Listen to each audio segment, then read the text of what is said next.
देते हैं, उसको बोलते हैं क्लेडिंग। ये क्लेडिंग मेन बनाने का रीजन ये है कि अपन चारों तरफ एक रेयरर मीडियम क्रिएट करते हैं। कोर के ऊपर जो क्लेडिंग लपेटते हैं उसका रीजन होता है रेयरर मीडियम क्रिएट करना। क्या रीजन होता है उसका? रेयरर मीडियम क्रिएट करना। ठीक है, चलो ये एंगल आई यार। अब मैं बोल दूं यहाँ पे ये दूसरी सरफेस पे यहाँ पे TIR होना जरूरी है, क्योंकि मेरे को रे को इस ऑप्टिकल इस कोर के अंदर आगे बढ़ाना है, तो ऑप्टिकल फाइबर में रे यूं आगे बढ़ती है ना, तो रे को मल्टीपल TIR मतलब मल्टीपल रिफ्लेक्शन करके आगे बढ़ाना है। जैसे याद है मैंने तेरे को 2 प्लेन मिरर वाला क्वेश्चन कराया था उसमें रिफ्लेक्शन में, तो उसमें कैसे कैसे जितने एंगल पे उतने पे गई, बस वो यहाँ करवाना है। लेकिन यहाँ पे रिफ्लेक्शन मतलब TIR की वजह से ऐसा होगा, दिस इज नॉट मिरर, ठीक है, TIR की वजह से ऐसा होगा। तो बोल दो ये ऑप्टिकल फाइबर में मेरे को TIR करवाना है, तो बस ये TIR मल्टीपल TIR। फिर जब वो नीचे टकराएगी, इधर देखो, वो जब नीचे टकराएगी तो यहाँ पे फिर से एंगल वही होगा, देखो ये ग्रेटर देन, तो यहाँ पे फिर TIR, बस ऐसे बढ़ता रहेगा। ये ऑप्टिकल फाइबर में रे ऐसे बढ़ती रहेगी, है ना, आगे बढ़ा दिया मैंने, दिस इज ऑप्टिकल फाइबर, ठीक है, ये रे ऐसे आगे बढ़ती रहेगी। तो क्या मैं बोल दूं this angle should be, this angle of incidence should be, this angle should be greater than θc, है ना, तो यहाँ पे क्या हो जाएगा TIR। तो क्लेडिंग का म्यू, ये μ2 is less than μ1, this is μ1, this is μ2, okay. ये तो क्लेडिंग का म्यू ध्यान रखना, कोर के चारों तरफ cladding is rarer medium, core is denser medium, core से क्लेडिंग जाती है तो TIR होता है, और ये मल्टीपल TIR से रे आगे बढ़ती है। अब क्या मैं बोल दूं इस I और R में रिलेशन है, या I और θc में रिलेशन है, ये दिस इज θc। मैं जस्ट वो एंगल लूंगा θc, क्या, जब क्रिटिकल एंगल पे जस्ट गिरे, मतलब मैं 90 डिग्री लूंगा R को, हालांकि मैं TIR करवा रहा हूं, मैं और बड़े एंगल पे गिराऊंगा, this angle would be greater than θc। हम जब ऑप्टिकल फाइबर यूज करते तो I वो जो दूसरा एंगल है इस सरफेस पे उसको θc से बड़ा करते हैं, पर मैं तो वो कंडीशन लूंगा जब जस्ट हो जाए, है ना, उसके लिए I। तो देखो अब यहाँ पे तो ऑप्टिकल फाइबर किस प्रिंसिपल पे वर्क करता है, तो मैं बोल दूं इसका भी प्रिंसिपल वर्किंग क्या है, रीजन या वर्किंग प्रिंसिपल क्या है, टोटल इंटरनल रिफ्लेक्शन। तो मैं बोल दूं optical fibre is based on total internal reflection, principle of total internal reflection. तो ये टोटल इंटरनल रिफ्लेक्शन के सिद्धांत पे काम करता है, क्लियर है। इसमें भी TIR से मल्टीपल रिफ्लेक्शन होते हैं। तो मैं बोल दूं in optical fibre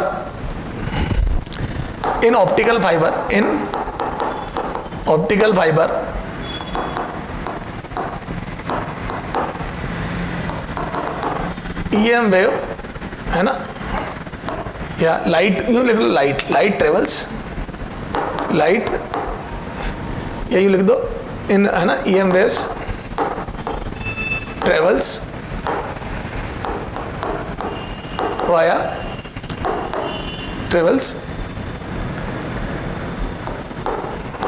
total internal reflection, via multiple, यूं लिख दो via multiple reflection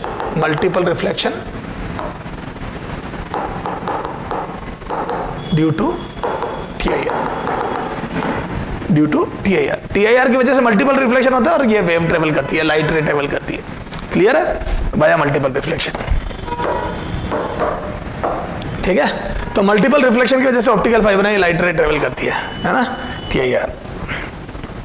EM wave travels bye multiple reflection, है ना, ड्यू टू TIR, ठीक है ना।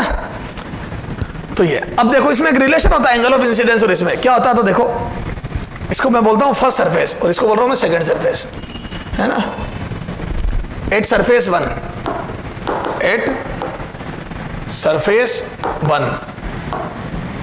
यूजिंग स्नेल्स लॉ, ध्यान से देखना बेटा, ये पहली चीज है मेरे नजरों में जिसमें इसके बेसिक से ज्यादा फॉर्मूला इंपॉर्टेंट है, क्योंकि बेसिक बहुत लंबा जाएगा। यूजिंग स्नेल्स लॉ, तो बोल दूं 1 sin I is equal to, ध्यान रखना ये जो डेरिवेशन कर रहा हूं इधर एयर लिए मैंने, तो इधर मीडियम अलग है उधर अलग है, 1 sin I is equal to μ1, अंदर वाला म्यू है ना, ये सॉरी ये μ1 अंदर, μ1 sin R, equation 1, μ1 sin θc, दूसरी सरफेस पे जा रहा हूं, ये यहाँ μ1 sin θc, यहाँ पे θc पे गिराना ना, इज इक्वल टू μ2 sin 90, है ना। मैंने जस्ट TIR कराने की कंडीशन निकाल रहा हूं मैं, ये बोलो। अब R मेरे पास है नहीं और मुझे क्या करना, क्या है, I और μ1 μ2 में रिलेशन निकालना है। तो यहां से मैं बोल दूं क्या, इधर देखो या पहले मैं एट सेकेंड सरफेस है ना, 8 second surface using Snell's law at, देखो at surface 2 using Snell's law, पहले ये लिख रहा हूं है ना, इसको इक्वेशन 1 कर रहा हूं। Now using Snell's law at 1, using Snell's law at surface 1, surface 1, ठीक है, बोलो। तो यहां आ जाएगा ये स्नेल्स लॉ सरफेस 2 पे यूज किया, ये देखो ना सरफेस 2 पे, तो mu one sine theta C is equal to mu two sine R. अरे बोलो म्यू2 साइन आर मतलब साइन 90, आर मतलब साइन 90, ये यहाँ पे टीआईआर कराना था ना, ये साइन 90, आर को 90 लेते ना टीआईआर कराने के लिए, तो ये जस्ट क्रिटिकल एंगल पे गिराई। सरफेस 1 पे क्या आ जाएगा बेटा, 1 साइन आई, अरे यार से 1 sine I is equal to mu one sine R, अंदर वाला एंगल। अब आर कितना हुआ यहाँ पे, ये आर, क्या मैं बोल दूं दिस आर वुड बी, ये अगर थीटा सी है तो आर वुड बी, और ये 90 है दोनों, मैंने कहा था ना ये दोनों सरफेस 90 है, तो ये 90 होगा, ध्यान रखना, ये 90 है और ये थीटा सी है, तो मैं बोल दूं 90 माइनस आई, ये थीटा सी। अरे बोलो, तो यहाँ रे थीटा सी पे गिराई है मैंने, तब ये 90 माइनस थीटा सी। अरे बोलो, इसको थीटा सी से बड़े पे गिराऊंगा तो ये 90 माइनस थीटा सी, ये आर और छोटा हो जाएगा, आई और छोटा हो जाएगा, बोलो। तो मैं बोल दूं हाँ ये, तो यहां से देखो आर बराबर 90 माइनस थीटा टी से, लुक एट डायग्राम,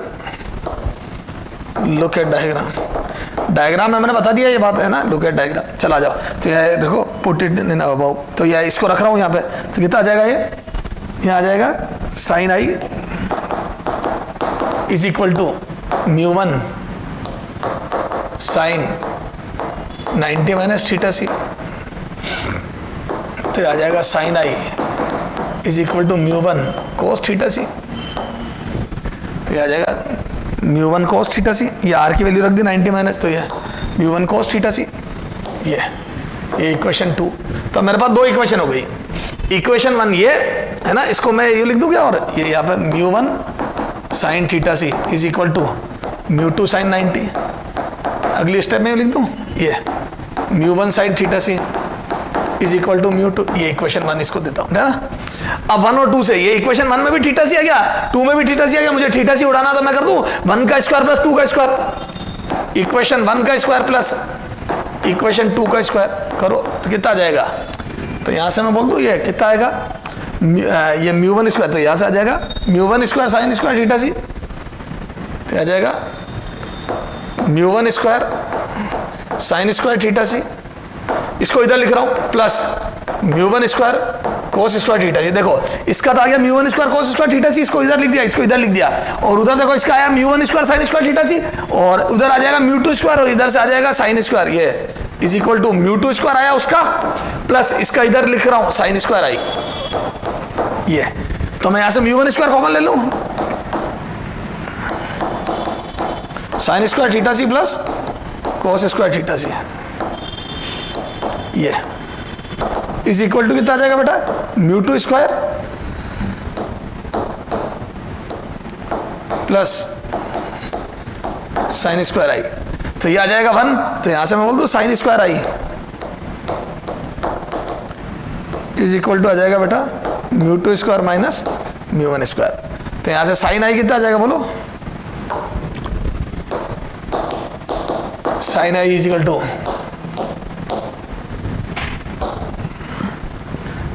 म्यू2 तो कम था ना, एक मैंने कहीं गलती करी, देखता mu one square minus mu two square आएगा, इसको उधर भेजा ना, mu one square minus mu two square, mu one बड़ा है ना बेटा, लॉजिक में तो लगाया करो, mu one square minus mu two square, this is the formula. ये होता है एंगल ऑफ इंसिडेंस में और म्यू1 म्यू2 में रिलेशन, ध्यान रखना, very very important, very very very important, very very very important, बहुत ज्यादा इंपॉर्टेंट फॉर्मूला, खूब क्वेश्चन आते हैं इससे। 3 क्वेश्चन तो मैंने देखे, एक्सरसाइज 2 में देख लेना, नीट की उठा के दे रहे, एक्सरसाइज 2 जो है ना रे ऑप्टिक्स, उसमें देख लेना, नीट वाली जो एक्सरसाइज, उसमें 3 बार क्वेश्चन है, ये बताता हूं क्या क्या पूछा है, तो ये आ जाएगा साइन आई, ठीक है। तो ये रिलेशन है, ये ऑप्टिकल फाइबर हो गया बेटा। अब ऑप्टिकल फाइबर पे न्यूमेरिकल करते हैं 1-2, ठीक है ना। ये डेरिवेशन इज नॉट इंपॉर्टेंट बेटा, तो ये बेसिक तो बहुत जबरदस्त है। क्यों है बेसिक जबरदस्त? क्योंकि देखो यहां और यहां दोनों जगह स्नेल लॉ लगाना है और मैनिपुलेट करना है। सबसे बड़ी बात उसमें थीटा सी गायब करना है। क्लियर है? और ये ध्यान रखना, ये 90 पे ध्यान रखना, ये फॉर्मूला तब रखता है ऑप्टिकल फाइबर जब दो सरफेस 90 पे हो, क्योंकि मैंने इन दोनों में रिलेशन लिया, इसको 90 माइनस थीटा सी लिखा हो तभी होगा जब ये 90 होगा। समझ गए? दोनों नॉर्मल 90 होंगे। नॉर्मल 90 तभी होंगे जब फेसेस 90 पे होगी। ध्यान रखना, ये बहुत इंपॉर्टेंट बात है। आ जाओ, अब जो क्वेश्चन पूछा देता हूं मैं, तो दो derivation is not important, this formula is important. और कहा था क्वेश्चन कर लिया था अपन ने, ये फिनोमिनन से पहले कहा था क्वेश्चन कर लिए थे, शायद 42-3 तक करे थे क्या, 41 है ना, 41 एक ही क्वेश्चन करा आज है ना, थ्योरी ज्यादा हो गई। चला जाओ, अब इस पे क्वेश्चन करते हैं एक क्वेश्चन करा देता हूँ, बहुत ज्यादा जरूरत ही नहीं है ना। एक तो फॉर्मूला सीधा याद रखना है, मैं तेरे को बता देता हूँ, कब कब क्वेश्चन पूछे तो एक्सरसाइज 2 में भी कर लेना, ठीक है। एक तो सीधा फॉर्मूला पूछा हुआ है एक बार तो, ठीक है, एम्स 2005 में। एक क्वेश्चन मैं दे रहा हूं तेरे को, ठीक है, ये है क्वेश्चन, ये कि एक क्यूबिकल स्लैब है, एग्जांपल कौन सा है ये, एग्जांपल 42, ये क्यूब है, ठीक है, यहाँ लाइट रे गिर रही है 45 डिग्री पे, ठीक है, angle of incidence at this face is 45, है ना। म्यू की वैल्यू क्या हो,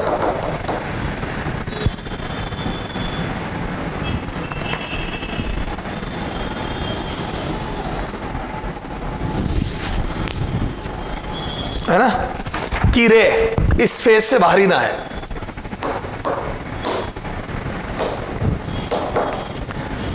mu is equal to what, so that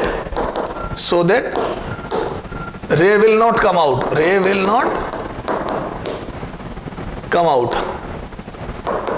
from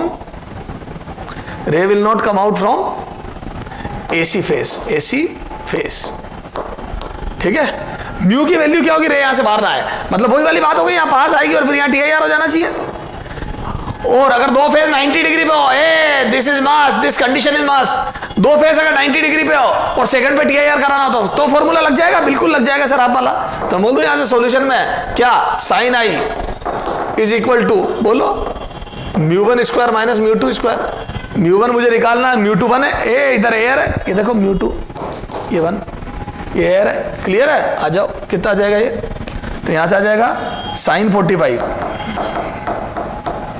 is equal to, है ना, उधर μ1 आ जाएगा म्यू स्क्वायर, अंदर म्यू ये निकालना ना, ये μ1 है, और μ2 हो जाएगा सराउंडिंग रेयर वाला, μ2 होता है रेयर वाला सराउंडिंग का म्यू, है ना, क्लेडिंग का म्यू, और μ1 होता है अंदर कोर का म्यू। तो इस बार वो ऑप्टिकल फाइबर की तरह बिहेव करेगा, तो ये एयर से रे एंटर करिए, ये कोर क्लेडिंग हो गई, ठीक है। चला जाओ, तो यहां से कितना आ जाएगा बेटा, बोलो। ये फॉर्मूला डिराइव तभी हो जब याद रखना एयर से रे एंटर करनी चाहिए, this entering point should be air, ध्यान रखना। इस पे क्वेश्चन पूछा हुआ पहले, तो ये 1/√2 is equal to mu square 1 का रूट, तो यहां से कितना आ जाएगा, बोलो। तो यहां से बोल दो 1/2 is equal to mu square minus 1, तो यहां से mu square is equal to आ जाएगा 3/2, तो यहां से म्यू आ जाएगा बेटा √3/2, सॉरी √3/2, पूरे का ही रूट है, म्यू इज इक्वल टू आ जाएगा बेटा √3/2, ये this is the answer. Clear है? तो दो सरफेस अगर परपेंडिकुलर और एक में एंटर करके दूसरी से बाहर ना निकले तो उसका ये फॉर्मूला बन गया, समझ गए। ये कोर क्लेडिंग का हिसाब है, ये ऑप्टिकल फाइबर हो गया बेटा। क्लियर है क्या बेटा जी? तो ये ऑप्टिकल फाइबर, इसमें बेसिक पे मत जाना बेटा, इसको फॉर्मूले से कर लेना। अब ऑप्टिकल फाइबर के बाद एक होता है मिनिमम ऑब्स्टेकल, है ना, मिनिमम ऑब्स्टेकल या फिश को का व्यू ऑफ सर्कल, है ना, मतलब रेडियस बतानी उस सर्कल की। देखो इधर देखो, हाँ, अब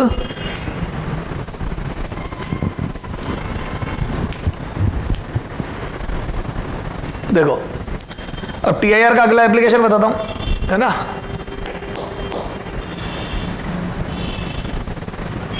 ये चल पहले इसके बात लिखता हूं, सुनना। एक ऐसी बात होती है कि जैसे मान लो एक बल्ब है या बल्ब ऑन है ना, ये वाटरप्रूफ बल्ब है, ये खराब नहीं हो रहा, पानी के अंदर ये बल्ब है, ठीक है, मतलब वो होता है उसमें जमीन पे करा कनेक्शन, तो वो छोड़िए, बल्ब है, ठीक है। अब ये कोई लिक्विड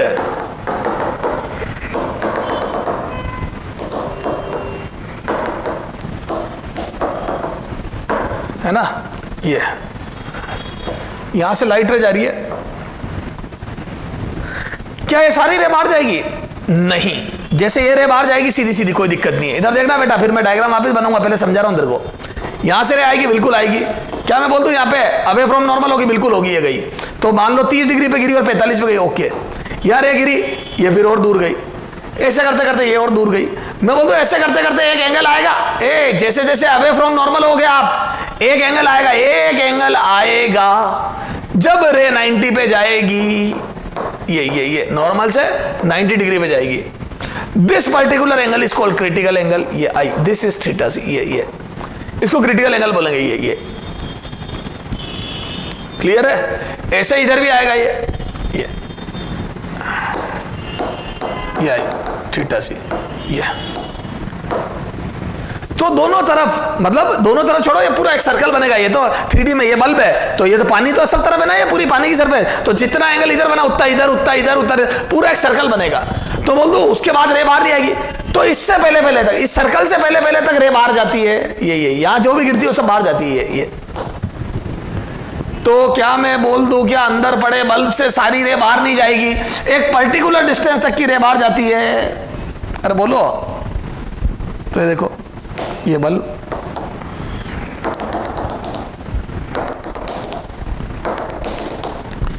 ये रहा बल्ब है ना, इससे निकलने वाली रे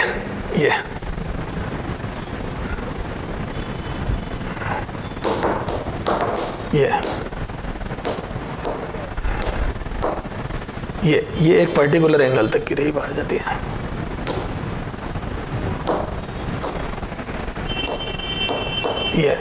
ये बोल दो ये लास्ट रे, दिस इज द लास्ट रे, मतलब इससे पहले तक की लास्ट रहती है 90।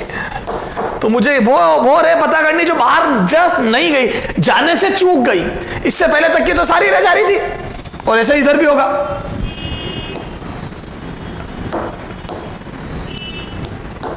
सर आपने हेडिंग तो नहीं डलवाई इस टॉपिक की, अभी लास्ट में डलेगी हेडिंग, क्योंकि मैं जो पढ़ा रहा हूं ना वो चीज नहीं है, इससे अब मैं दूसरी चीज समझूंगा। ये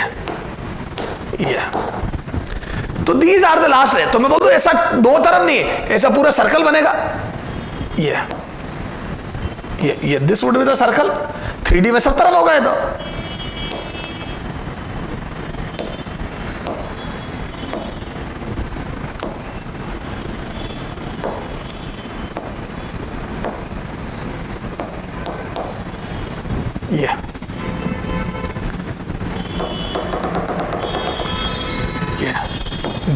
this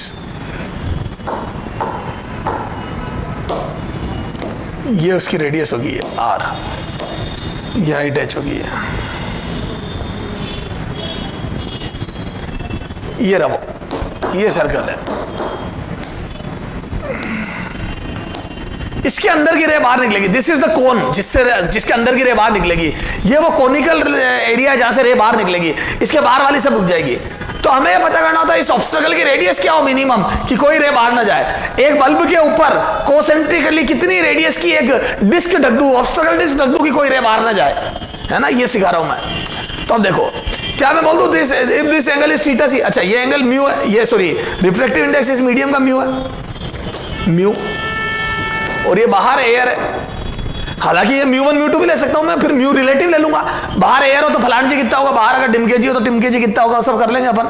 तो बोल दूं if this is theta c then this would be theta c, alternate opposite angle. ये देख ए बायोलॉजी, ये दोनों नॉर्मल पैरेलल है, तो ये तिरछी लाइन जो काटेगी, this angle is alternate opposite angle. बोलो चलो साहब। तो बोल दूं जब रे यहां से आ जाएगी, तो मैं बोल दूं यहां पे देखो क्या हो जाएगा, यूजिंग स्नेल्स लॉ,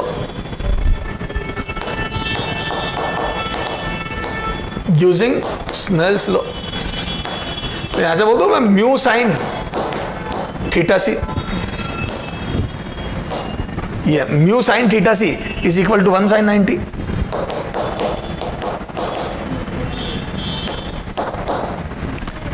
बोलो यहां से, तो यहां से साइन थीटा सी बराबर 1 बाई म्यू आ गया क्या?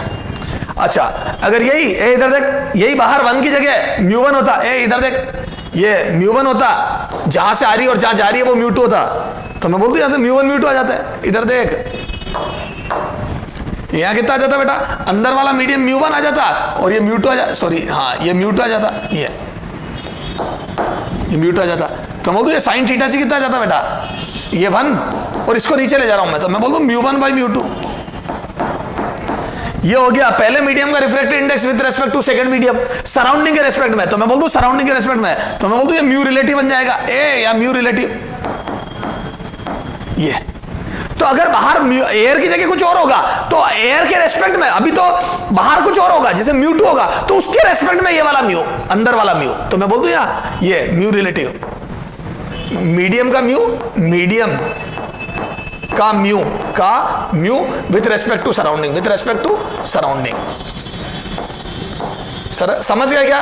सराउंडिंग के रेस्पेक्ट में मीडियम का म्यू, अगर सराउंडिंग 1 है एयर है तो मीडियम का म्यू रिलेटिव हो जाएगा। क्लियर है क्या? ये म्यू रिलेटिव, ये साइन थीटा सी। अब मेरा साइन थीटा सी में इंटरेस्ट नहीं है, मुझे तो ये हाइट निकालनी है, ये सॉरी आर निकालना है, ये तो दिया होगा हाइट, तो बोल दो आर के लिए फॉर, तो यहां से टेन थीटा सी, तो यहां से देखो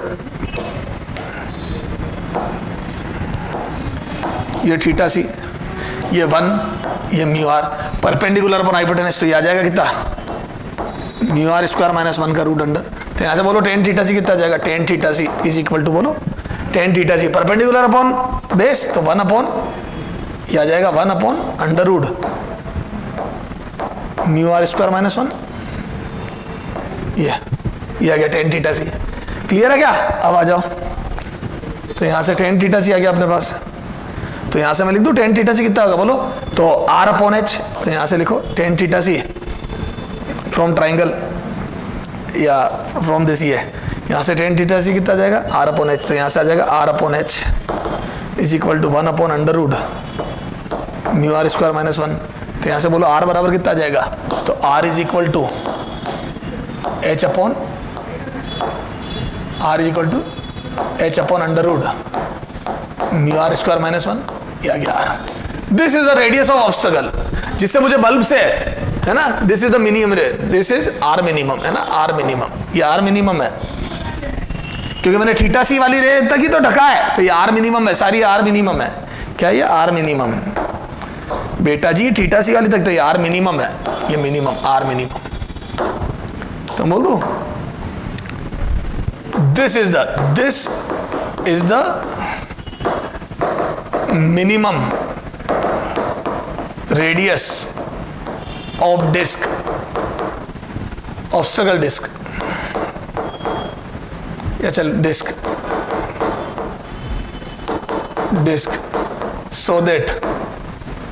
so that no ray will come out from surface,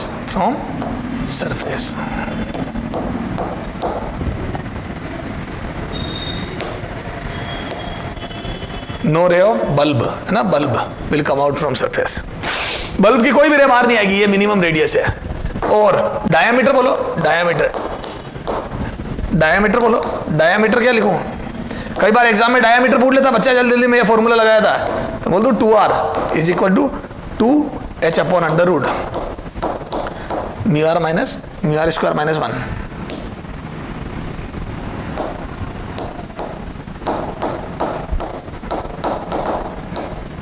ठीक है, ये diameter D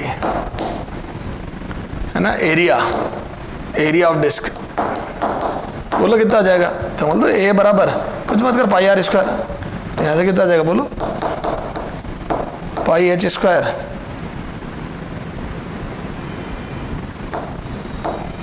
upon mu are square minus 1। This is the area, pi H square upon mu are square minus 1, this is the area, ये उस disc का area होगा। तो area पूछो diameter, तो ये ध्यान रख बेटा, ये ध्यान रख, ज्यादा फॉर्मूले मत रट, ठीक है? मैं राय नहीं देता हूं ज्यादा फॉर्मूले याद करने की, ये तो बना लेंगे एंड टू एंड, अरे ये तो एंड टू एंड बना लेंगे, याद मत कर, सिर्फ ये समझ। तो डिस्क की मिनिमम रेडियस कितनी होगी ऑब्स्टेकल डिस्क की, तो h upon under root mu are square minus 1। Okay, ये ध्यान होना चाहिए तेरे को। अच्छा, अब सर आप हेडिंग नहीं डलवाई है बेटा, देखो मैं हेडिंग डलाना है, ये है मेरे को पढ़ाना जो था वो था field of vision for fish, है ना, field of vision for fish, है ना, फिश के लिए जो फील्ड ऑफ विजन होता है वो। सर ये इससे उसका क्या लेना देना बताता हूं, जैसे बल्ब की जगह फिश कर दो, तो बोल दो जैसे रे अभी बाहर गई वैसे जो यहां रे गिर रही होगी देखो फिश की आंख तो एक जगह हो गई, ये आई ऑफ फिश हो गई है ना, ये फिश की आई हो गई, ये आई है ना, ये देख यहाँ पे एक मछली है उसकी आंख है, तो बोल दो उसकी आंख एक जगह, तो जितनी भी रे, जैसे यहां से रे आंख से निकलने वाली रेयू बाहर गई तो उस पेड़ से निकलने वाली रे यहां गिरेगी तो आंख में आएगी। तो जो पूरा वर्ल्ड है, पूरा संसार है, वो उस फिश को जो जो नजर आएगा वो सभी सर्कल में नजर आएगा। तो मैं बोल दूं fish of vision for fish is a circle, is a circle of R minimum is equal to, बोलो H upon under root R equal to H under root mu square, mu are square minus 1। ये clear है? तो fish को पूरा जो संसार है वो इस रेडियस के सर्कल में नजर आता है, मतलब जो भी बाहर की चीजें नजर आएगी वो इस रेडियस के सर्कल में नजर आएगी, बाकी रे उसकी आंख में जा ही नहीं रही होगी, क्योंकि उसकी आंख से निकलने वाली रे भी इसी एरिया की जो है वो पेड़ वेड़ पे जाएगी। क्लियर है क्या? ध्यान रखना। तो उसी को मैंने बल्ब से समझा दिया, ठीक है बेटा? हाँ, वेयर म्यू आर क्या होगा बेटा? वेयर बोलो mu r is equal to mu medium with respect to surrounding, mu surrounding. Clear है क्या? Mu medium upon mu surrounding, mu surrounding. Clear है? तो ये सारा हो गया बेटा एप्लीकेशन ऑफ टीआईआर। ठीक है, और भी कोई छोटी मोटी बातें रही होगी तो अगले टर्न पे इसके आगे बात करेंगे, नहीं तो ज्यादा हो जाएगा बेटा, ओवर हो जाएगा। यहां तक पढ़ो फिर उसके आगे बात करेंगे। Okay, best of luck. हाँ बेटा, अपन रे ऑप्टिक्स में रिफ्रैक्शन पढ़ रहे थे ना, रिफ्रैक्शन में अपन ने क्या क्या बातें कर ली थी, तो रिफ्रैक्शन में अपन ने टीआईआर वगैरह सब देख लिए थे, उनकी एप्लीकेशन देख रहे थे ना। एप्लीकेशन में अपन ने कल वो देखा था, याद है क्या, कि मिनिमम ऑब्स्टेकल का डायमीटर कितना हो कि अंदर बल्ब की रे बाहर ना निकले, जो फिश है उसके लिए है ना, फील्ड ऑफ व्यू वाला वो सर्कल जो होता है उसकी मिनिमम रेडियस कितनी होती है, रेडियस आर। तो याद है फॉर्मूला निकला था h upon mu are square minus 1। इस पर भी क्वेश्चन कर लेंगे, ठीक है। और ऑप्टिकल फाइबर पे तो मैंने करा दिए थे, टोटल 42 क्वेश्चन हो गए थे, ठीक है। चलो, है ना, ब्रिलियंस ऑफ डायमंड पहले देख लेते, फिर उस पर क्वेश्चन करा था मैं ना बेटा। ब्रिलियंस ऑफ डायमंड, डायमंड इतना जबरदस्त चमकता क्यों है ना, वो समझते अपन। ब्रिलियंस ऑफ डायमंड का रीजन क्या है, तो बेटा एक्चुअल में क्या होता है, due to high value of refractive index, high value of refractive index,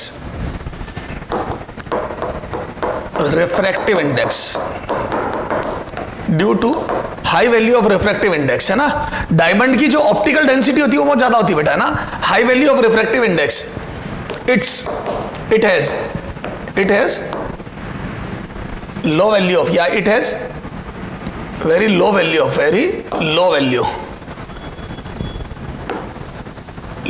of critical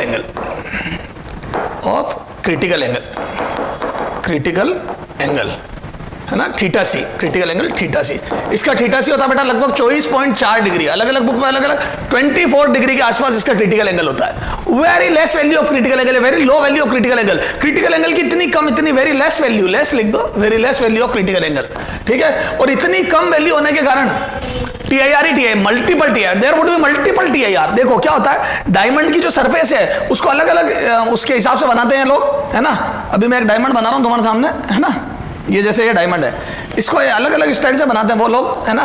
और एक तरफ से रे एंटर करती है तो उसकी सरफेस ऐसी होती है कि अंदर मल्टीपल टीआईआर होते हैं, और अंदर ही अंदर रे घूमती रहती है। तो एक तरफ से एंटर करके अंदर ही अंदर घूम रही है, तो मल्टीपल टीआईआर की वजह से रे इकट्ठी होती रहती है, और फिर जिस सरफेस से निकलती है एकदम से स्पार्किंग होती है। क्लियर है क्या?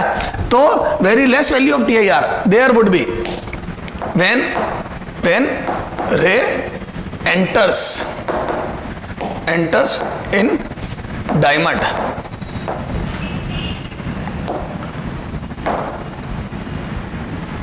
diamond, ठीक है, enters diamond due to repeated, due to, या यूं सीधा ही लिख दो, इतनी रामायण लिखने की वजह सीधा लिख दो due to repeated, hence, है ना, hence ड्यू टू, ये जो लेस वैल्यू क्रिटिकल है, ड्यू टू रिपीटेड टीआईआर, है ना, इट स्पार्कल्स, डायमंड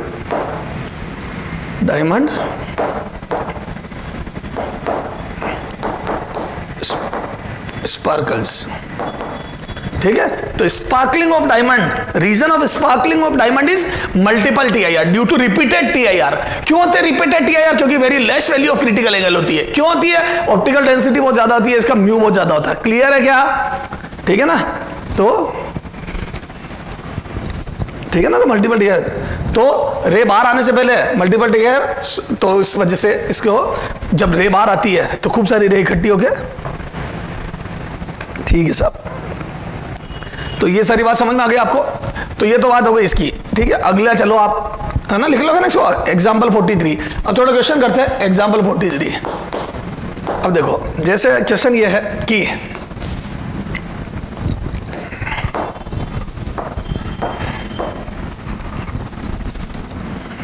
एक बल्ब है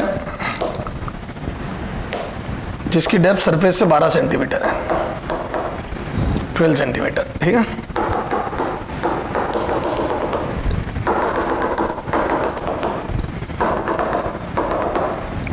ठीक है ना, 12 सेंटीमीटर है, ठीक है। और इसका जो म्यू है वो है 4/3, है ना, वोटर है, वोटर के अंदर बल्ब है ये।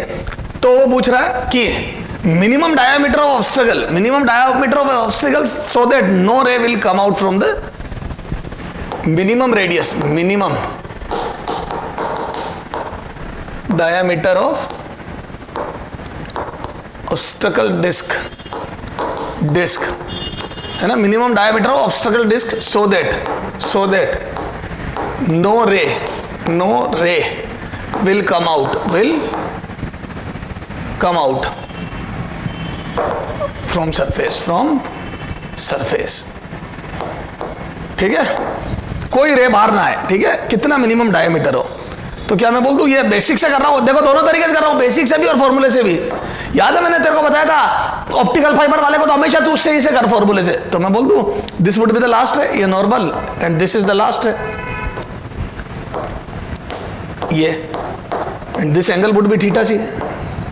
क्लियर है, ऐसे इधर होगा, देखो ये,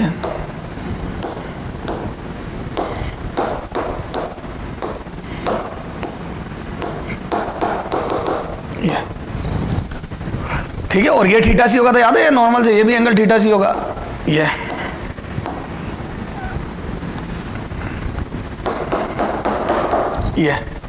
ये थीटा सी है, तो ये थीटा सी होगा, है ना, ये आर रेडियस। तो बोल दो ये थीटा सी, ये थीटा सी, तो ये आर रेडियस। अब अपने को ये मिनिमम रेडियस निकालने की, यहाँ से कोई रे बाहर ना है, तो मैंने बताया ये थीटा सी, तो अब यहाँ से स्नेल्स लॉ से यहाँ से थीटा सी निकल जाएगा, वही होगा। तो यहाँ से मैं लिख दूं पहले सॉल्यूशन में tan थीटा, ये सॉल्यूशन है बेटा, है ना, tan थीटा सी, बोलो tan theta C is equal to लिख दो r/h। ये डायग्राम क्वेश्चन का भी, और फिर मैं इसी में सॉल्यूशन करने लग गया था, है ना, r/h। देखो ये tan थीटा सी बराबर ये h है, ये 12 सेंटीमीटर h है, 12 सेंटीमीटर, है ना, तो ये r/h लिख दिया। अब tan थीटा कहां से लाऊं, तो मेरे को यहां से यूजिंग स्नेल्स लॉ, बोलो स्नेल्स लॉ यूज करो, तो आ जाएगा कितना, अंदर वाला mu 4/3 sine theta C is equal to 1 sin 90। वो लास्ट में देख रहा हूं मैं ये थीटा सी वाली, तो यहां से साइन थीटा सी कितना आ जाएगा, sine theta C is equal to 3/4। तो साइन थीटा सी 3/4 आ गया है, ये 3, ये 4, ये थीटा सी। तो यहां से 16 - 9 कितना आ जाएगा, 4 16 - 9 √7, ये, तो ये आ जाएगा 4 16, ये 9 गया √7। तो यहां से बोलो tan थीटा सी कितना आ जाएगा, तो यहां से आ जाएगा tan theta C is equal to r/h, और ये tan थीटा सी आ गया कितना, 3/√7 इज इक्वल टू r, ये रेडियस निकालनी है, और h कितना है बेटा, 12 सेंटीमीटर। तो यहां से r कितना आ जाएगा बोलो, तो ये आ जाएगा r इज इक्वल टू, ये आ जाएगा 36/√7 सेंटीमीटर। क्लियर है क्या। अब बच्चा जल्दी जल्दी में 36/√7 टिक रहता है, अगले ने डायामीटर पूछा, ये कॉमन मिस्टेक है जो बच्चा करता है एग्जाम में, डायामीटर ये थोड़ी है, तो रेडियस है, तो सर डायामीटर इसका डबल होगा, बोलो कितना आ जाएगा डायामीटर, तो डायामीटर आ जाएगा 2r, and this would B 2√37, मतलब 72/√7 सेंटीमीटर, ये तो 72/√7 सेंटीमीटर। क्लियर है क्या, 72/√7 सेंटीमीटर। क्लियर है, ये चला गया।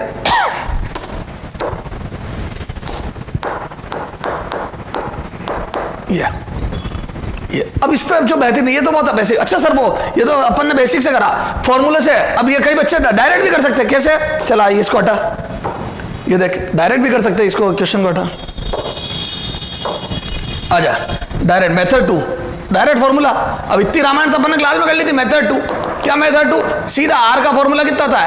h upon under root mu r minus 1, mu are square minus 1। आ जाओ, तो h हो गया 12 सेंटीमीटर और म्यू आर कितना आ जाएगा बोलो? 4/3 का स्क्वायर माइनस 1 कितना आ जाएगा? ये करो 12 सेंटीमीटर अपॉन ये आ जाएगा 16 माइनस 9 है ना, 7/3 का स्क्वायर, ये 3 का स्क्वायर ऊपर गया तो 36/√7 सेंटीमीटर। ये आया आर, तो बोलो डायमीटर कितना आ जाएगा? 2r। ये आ जाएगा कितना? 2r करा तो ट्वाइस ऑफ 36/√7 सेंटीमीटर, तो आ जाएगा 72/√7 सेंटीमीटर। ये डायमीटर आया। This would be the diameter. Clear है? ये डायमीटर होगा उसका डिस्क का। तो मेरे हिसाब से तुम्हारा बात समझ में आ गई। चलो बेटा अब आ जा। ये तो आसान क्वेश्चन था सर, आपने ये क्यों बेसिक क्यों कराया? सीधा आप भी फॉर्मूला लगा देते ना सर, ये तो आसान ही तो था ये है ना। इसमें तो क्योंकि अपन ने क्लास में बताता हूँ क्यों लगाया बेसिक। अब क्वेश्चन क्या होता है बेटा, जब पेपर अच्छे बनते हैं ना लेवल के, तो उसको उनको पता होती है तुमने फॉर्मूला रट रखा है ना। तो अगर आपको बेसिक नहीं पता तो वो क्वेश्चन ऐसा फ्रेम करते, देखो मैं बताता हूँ। थोड़ा सा डेटा सेट करना पड़ेगा मेरे को। ये बल्ब है, ठीक है बेटा, and this depth is 10 centimetre है ना, और ये म्यू ले लो आप √2।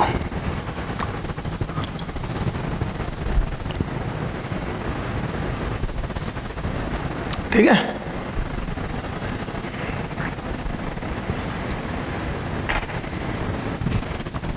करेगी नहीं कर रहे है ना। ये हाइट मेरे काम नहीं आनी है, 10/√3। ठीक है, ये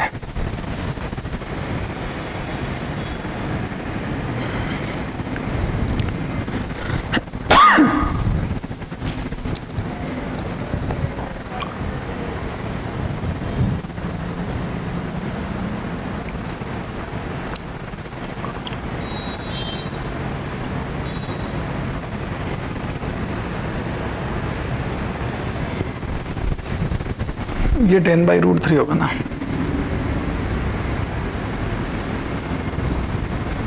ये 10√3 कर दो, 10√3 सेंटीमीटर। थोड़ा डेटा सेट करने दे बेटा, रुक जा, ताकि तेरे को कैलकुलेशन में प्रॉब्लम नहीं हो। तो एक लिक्विड है जिसका म्यू √2 है, ठीक है ये, और यहां पे मैंने एक डिस्क रख दी। This is the obstacle disc.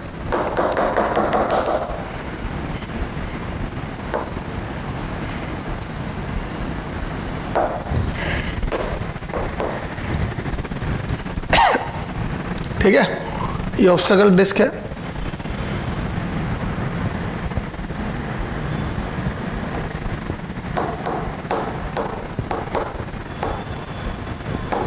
ठीक है, और ये जो हाइट है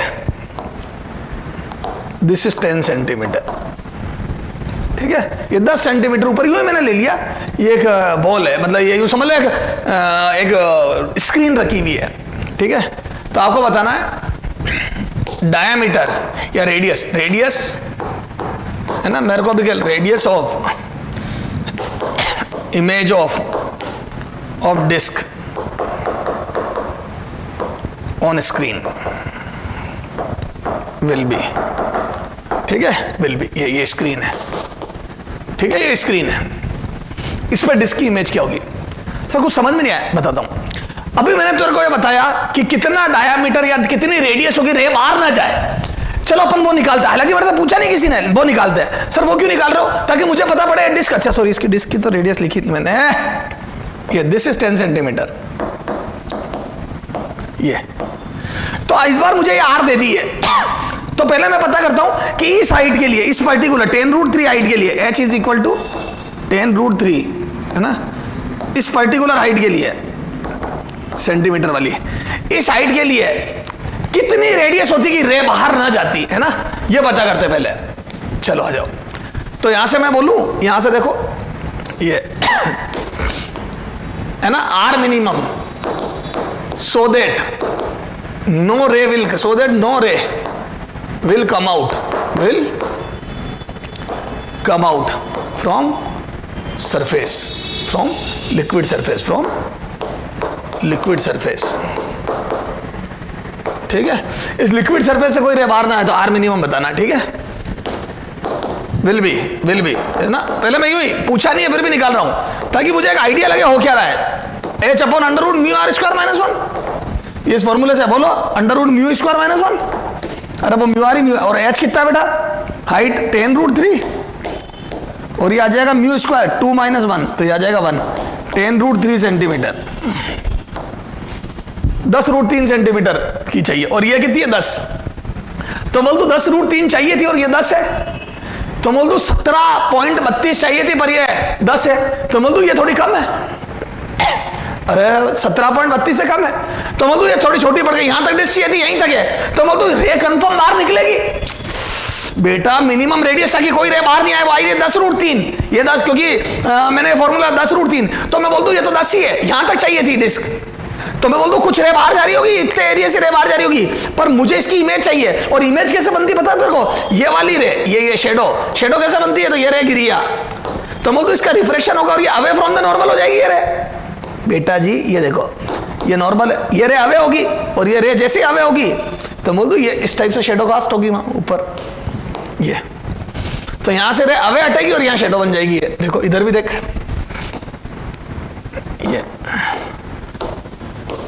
ये तो यहाँ पे भी यूं शेडो बन जाएगी, ये इस टाइप से, ये तो ये रे अवे फ्रॉम द नॉर्मल हटेगी, ये तो दोनों तरफ रे अवे हटी और ये शेडो कास्ट हो गई है।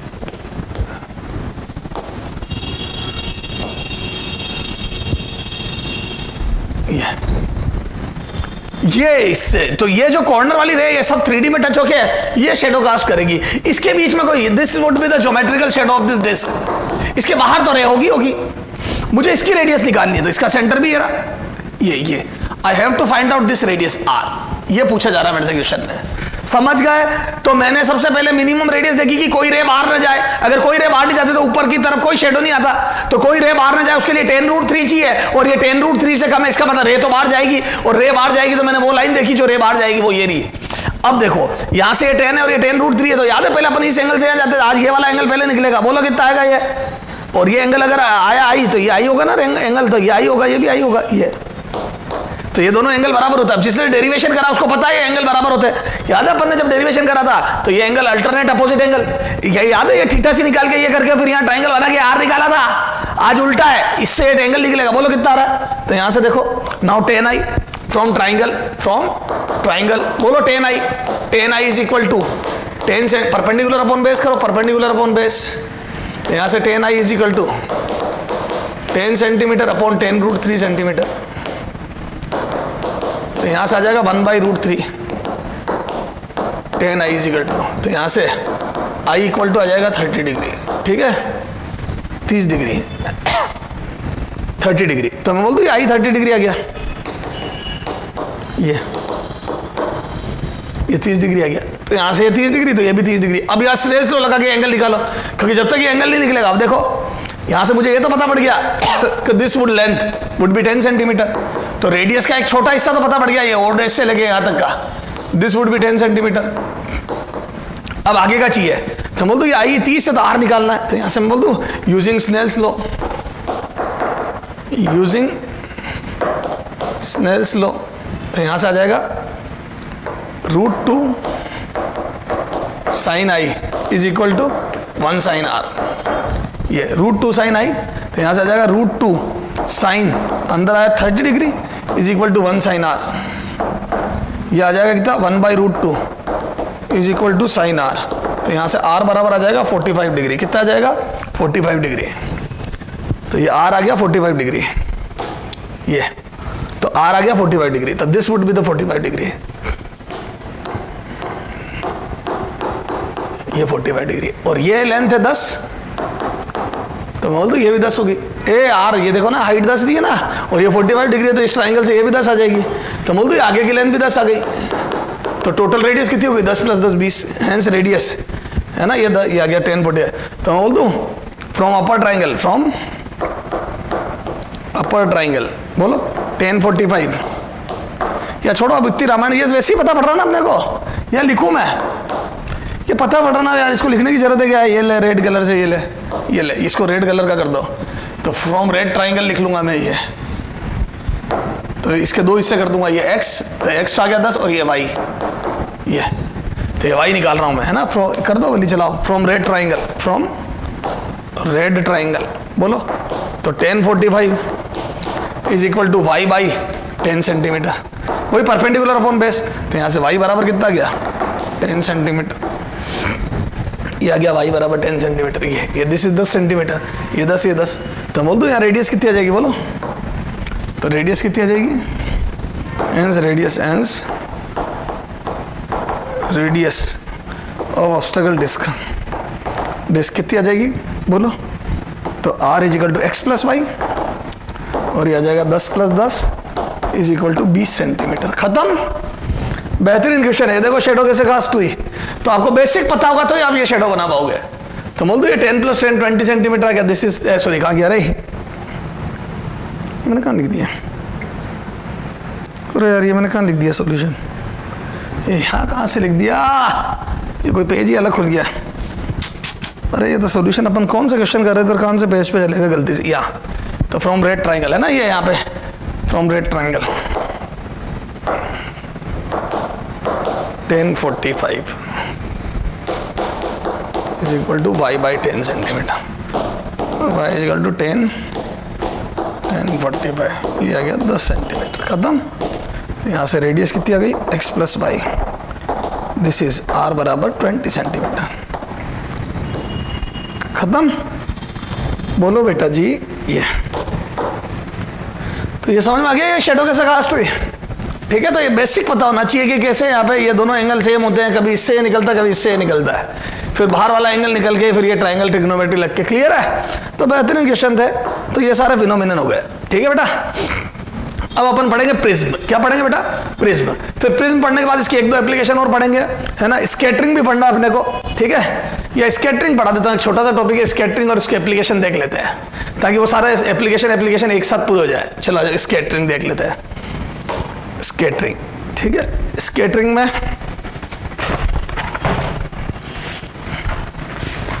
दिया नहीं होगा ज़्यादा,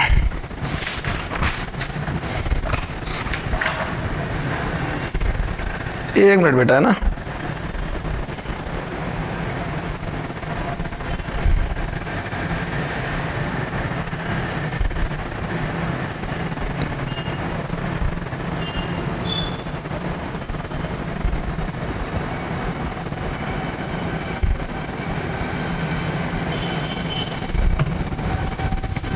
देखो तो स्कैटरिंग,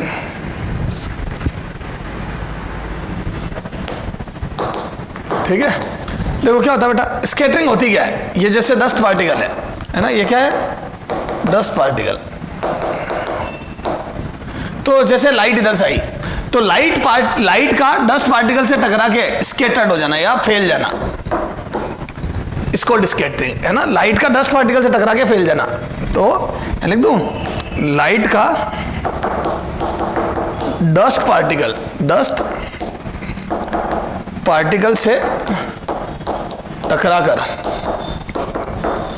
फैल जाने की प्रोसेस, फैल जाने की प्रोसेस को स्कैटरिंग कहते हैं। क्या कहते हैं? स्कैटरिंग कहते हैं, ठीक है। लाइट के डस्ट पार्टिकल से टकराकर फैल जाने की प्रोसेस को क्या बोलते हैं बेटा? की प्रोसेस को स्कैटरिंग बोलते हैं, ठीक है। ये इस टाइप से, ये है ना। अकॉर्डिंग टू, एक साइंटिस्ट था, अकॉर्डिंग टू रेले, है ना, RAYLE, Rayleigh. According to Rayleigh, scattering is inversely proportional to lambda to the power 4। एक साइंटिस्ट था रेले, उसने स्कैटरिंग की स्टडी करके बताया कि जो स्कैटरिंग होती है वो लैम्डा की 4th पावर के इनवर्सली प्रोपोर्शनल होती है। बेसिकली स्कैटरिंग होता है क्या, डस्ट पार्टिकल से टकरा के लाइट फैलती कैसे? एक्चुअल में हर चीज एटम से मिलकर बनी होती है। क्या मिलकर बनी होती है? हर चीज एटम से मिलकर बनी है। तो जैसे लाइट आई, वो एटम, इसको एटम के में जो इलेक्ट्रॉन होते हैं वो इस लाइट को एब्जॉर्ब करके हायर ऑर्बिट में जाते हैं, और फिर हायर से लोअर में गिर के वापस उस लाइट को अलग अलग डायरेक्शन में निकाल देते हैं। तो जब एक डायरेक्शन से लाइट एब्जॉर्ब होकर री एमिट होती है तो एटम से जो फोटोन बन के निकलता है वो किसी भी डायरेक्शन में निकल सकता है, समझ गए? तो वो अलग अलग डायरेक्शन में फोटोन निकलते हैं, समझ गए क्या? तो एक डायरेक्शन से लाइट आई, उसको एब्जॉर्ब करा और री एमिट करा, तो वो किसी भी डायरेक्शन में री एमिट कर सकता है। This is called scattering.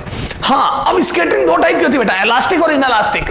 हालांकि इतनी बात तो तुम्हारे काम की नहीं है, लेकिन फिर भी चलो बता देता हूं, बात चलिए। तो इलास्टिक स्कैटरिंग क्या होती है बेटा?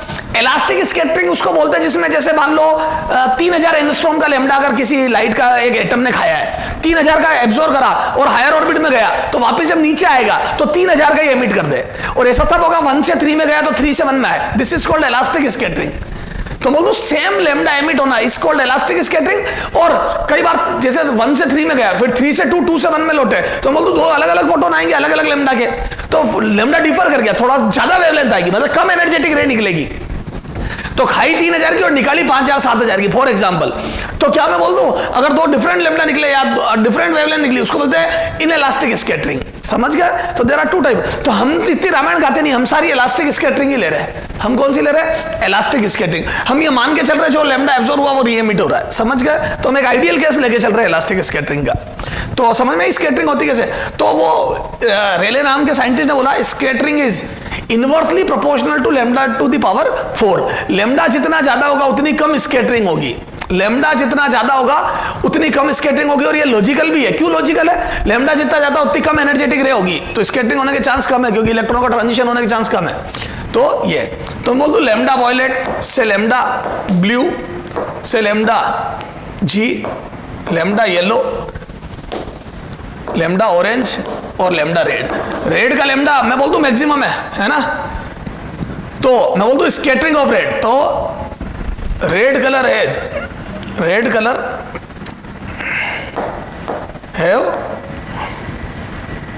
Maximum value of lambda, maximum value of lambda, ठीक है?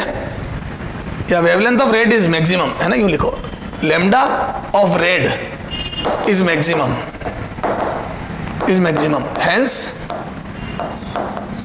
its scattering is least, scattering will be least, yeah, it will be least scattered, it will be, yeah, it's scattering ही लिख दो, it's a scattering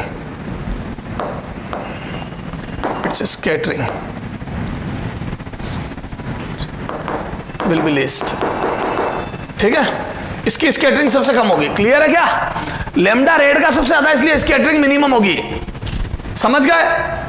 hence red travels, hence red colour travels maximum distance, समझ गए? यही कारण है red maximum distance चलता है, क्योंकि उसका लैम्डा सबसे कम है, सबसे ज्यादा है, और स्कैटरिंग सबसे कम है, तो red travels maximum distance. That's Y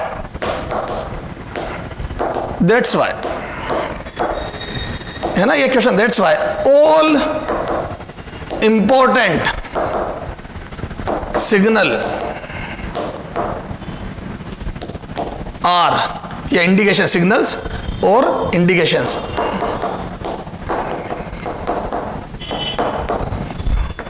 are made with red colour. ये वन ऑफ द, ये रीजन है रेड कलर। आप देख लो एम्बुलेंस के ऊपर रेड सायरन, वीआईपी गाड़ियां रेड, हालांकि अपने यहां से हटवा दी उसने, नरेंद्र मोदी ने रेड, जितनी भी वीआईपी गाड़ियां होती है उसके ऊपर रेड वो चलता है, जो भी बोलते हैं उसको, ठीक है? आपका क्या बोलते हैं, डेंजरस जितने भी होते हैं ना, यहाँ पे road cross, red cross.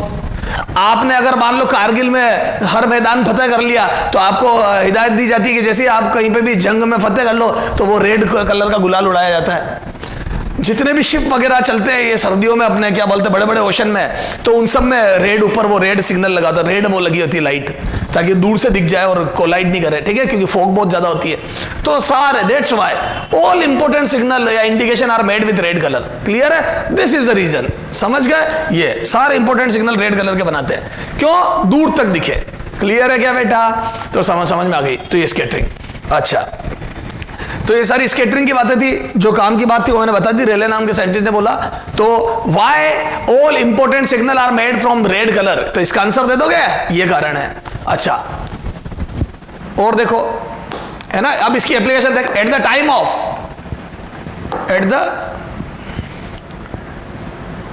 Of sunset and sunrise it appear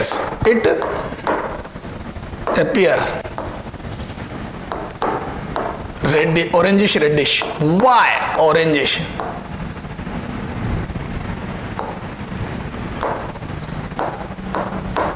reddish, बोलो क्यों ऑरेंजिश रेडिश क्यों नजर आता है at the time of sunset and sunrise, है ना? तो रीजन क्या बेटा, वही रीजन लिखो, रीजन है ना इसका, रीजन, क्योंकि तेरे तो ऑब्जेक्टिव आएगा क्वेश्चन, रीजन। तो बोलो रीजन क्या है, स्कैटरिंग, बोलो स्कैटरिंग। क्यों बताता हूं, देखो बेटा ये जैसे क्या होता है बेटा, ये पाथ होता है ना, हम यहां खड़े हुए ये अर्थ पे है ना, ये सन का ये पाथ होता है,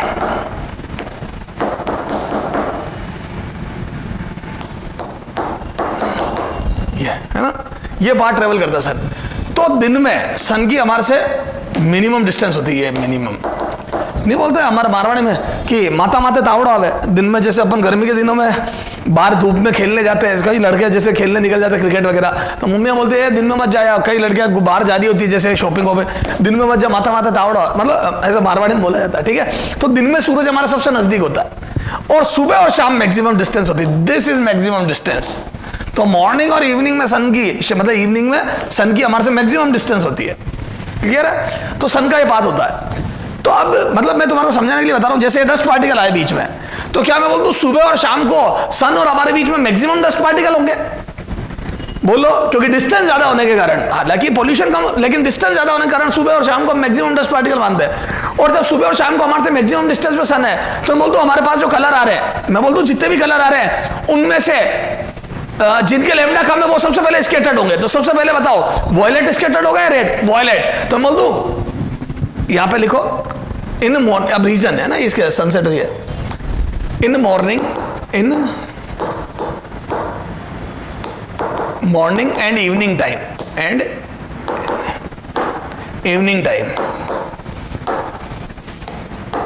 sun is at maximum distance from observer on earth, है ना, ऑब्जर्वर। तो सुबह और शाम को सन हमारे से मैक्सिमम डिस्टेंस होता है, hence all colour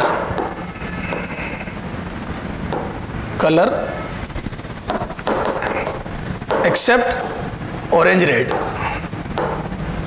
orange and red, है ना।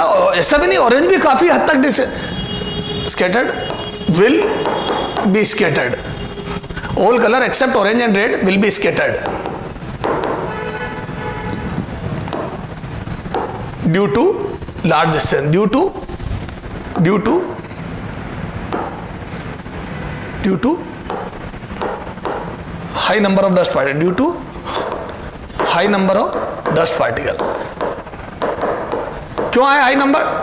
क्योंकि डिस्टेंस ज्यादा थी, high number of dust particle, ठीक है। Hence so it will appear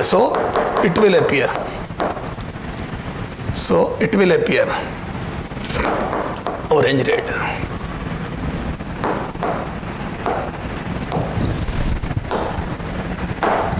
है ना।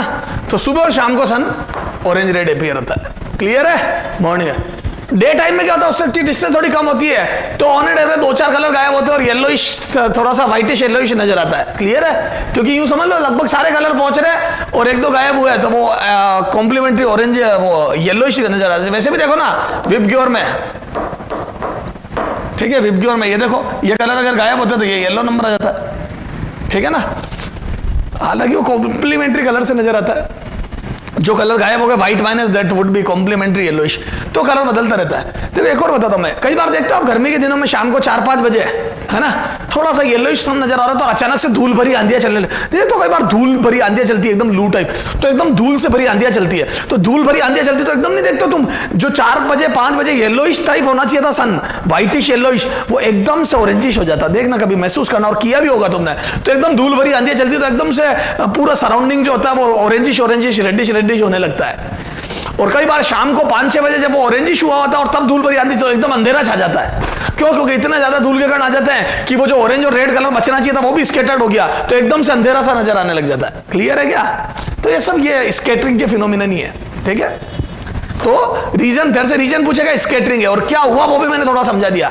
इसको अपनी लैंग्वेज में लिख दो, हालांकि मैंने लिख दिया इन मॉर्निंग, है ना, तो ये सारे तो यहां पे लिख देना विल बी स्कैटर्ड, है ना, तो यहां पे लिख दो अकॉर्डिंग टू रेले, यहां लिख देना अकॉर्डिंग टू रेले, ठीक है। क्या? Scattering is inversely proportional to lambda to the power 4। तो मैं बोलूं जिनके लैम्डा ज्यादा है उनकी स्कैटरिंग कम होगी तो वो बच जाएंगे, तो इस कारण से ऑरेंज रेड बचा। मैंने यूं ही नहीं लिखा, हालांकि मैंने ये यहां इसलिए नहीं लिखा था क्योंकि मैंने ये रेले वाली बात पहले समझा दी थी। यहां ये सारी चीजें आएगी इसमें एक्सप्लेनेशन में, हालांकि तेरे को ये सब 12th की बोर्ड में लिखना है एक्सप्लेनेशन, यहां कोई नहीं पूछ रहा, पर ये तो according to Rayleigh scattering is lambda to the power 4 के इनवर्सली प्रोपोर्शनल है, तो ये सारी बात है, ठीक है। ये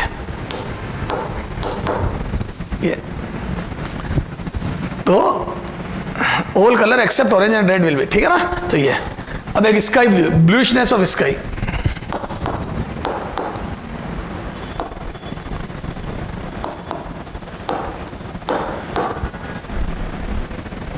क्या है रे स्पेलिंग, देख लेना बेटा, मैं गरीब आदमी है ना, ऑफ स्काई क्या पता कैसे लिखते हैं, ठीक है। ये स्काई, तो स्काई ब्लू नजर क्यों आता, मुद्दे की बात ये, तो रीजन तो स्कैटरिंग है, तो अपन ने 9वीं 10वीं में ही रट लिया, लेकिन पता किसी को नहीं होता क्यों, है ना। तो रीजन क्या है, वो स्कैटरिंग, तो रीजन है स्कैटरिंग। अब क्या होता है वो देखना, सुनना ध्यान से, इसमें तुक्के मारता है बच्चा, है ना, समझ में नहीं आता उसको, बताता हूं। जैसे सन है और आप यहां खड़े हैं, अब सन से देखो, एक होता है सन की तरफ देखना, अगर हम सोर्स की तरफ देखेंगे, सन की तरफ देखेंगे, तो हमें क्या मिलेगा, हमें वो मिलेगा जो लेस स्कैटर्ड हुआ।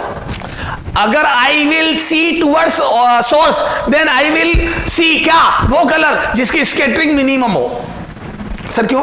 सोर्स से जब लाइट आ रही है, सुनना, इधर से लाइट आ रही है, तो मैं बोलता हूं डस्ट पार्टिकल पकड़ पकड़ के जिसको फेंक देंगे, उन्होंने इधर से लाइट आ रही थी, पकड़ा, इधर फेंक दिया, तो जो फेंक दिया वो मेरा थोड़ी हुआ, तो जो बच गया वो मेरा हुआ।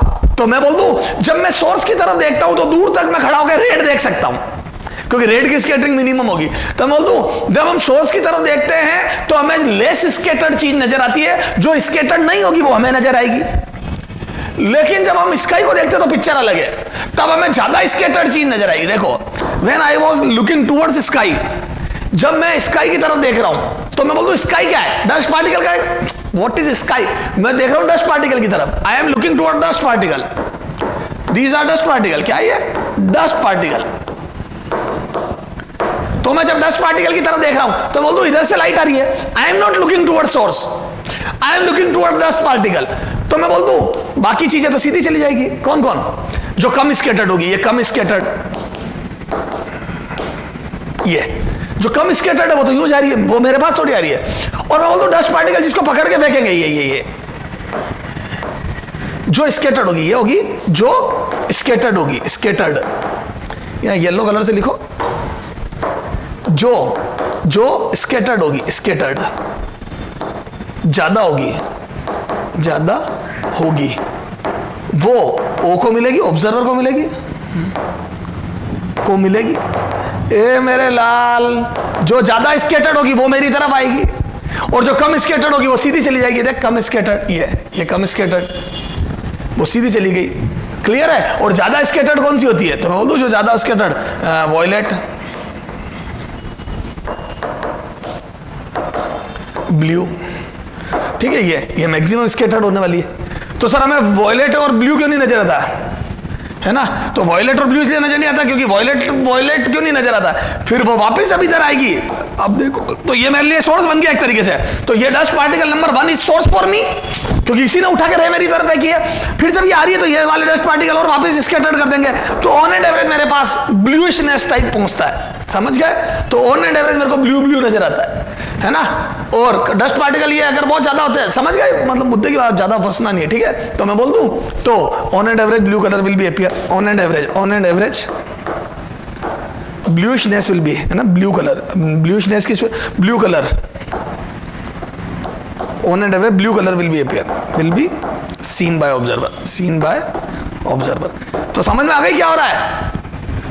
ड्यू टू स्कैटरिंग, ब्लू और वॉयलेट की स्कैटरिंग ज्यादा हो रही है, और जिसकी स्कैटरिंग ज्यादा हो रही है वो मेरे तक पहुंच रहा है, और ऑन एंड एवरेज में ब्लू कलर देखूंगा। क्लियर है क्या? सिग्नल रेड क्यों बनाए जाते हैं? क्योंकि रेड दूर तक नजर आता है। क्यों? क्योंकि we are looking toward source. जब हम किसी भी ट्रैफिक सिग्नल वगैरह को देख रहे हैं तो हम क्या कर रहे हैं? सोर्स को देख रहे हैं। तो जो स्कैटर्ड कम होगा दूर तक, तो रेड दूर से ही दिखने लग जाता है। तो रेड कलर बहुत दूर तक अपीयर होता है, दूर तक विजिबल होता है, ठीक है? अच्छा, सनसेट सनराइज होते वक्त रेडिश क्यों नजर आता है? बहुत दूर होता है हमसे, डस्ट पार्टिकल ज्यादा होते हैं, बाकी सारे कलर स्कैटर्ड हो जाते हैं, on and average orangish reddish नजर आता है। स्काई ब्लू क्यों नजर आता है? स्काई को जब हम देखते हैं तो हम we are looking toward dust particle, जिसकी स्कैटरिंग ज्यादा होगी वो नजर आएगा, एंड वॉयलेट और ब्लू की स्कैटरिंग ज्यादा होती है, इसलिए sky will appear bluish. Clear है? चलो बेटा, ये सारी बात हो गई। अगले टर्न पे अपन बिल्कुल रिफ्रेश स्टार्टिंग प्रिज्म बढ़ेंगे। Very very important topic prism, मजा आ जाएगा, पूरा लेक्चर चलेगा। तो प्रिज्म खत्म करेंगे अगले टर्न पे। ओके बेटा, बेस्ट ऑफ लक, अपना ध्यान रखो।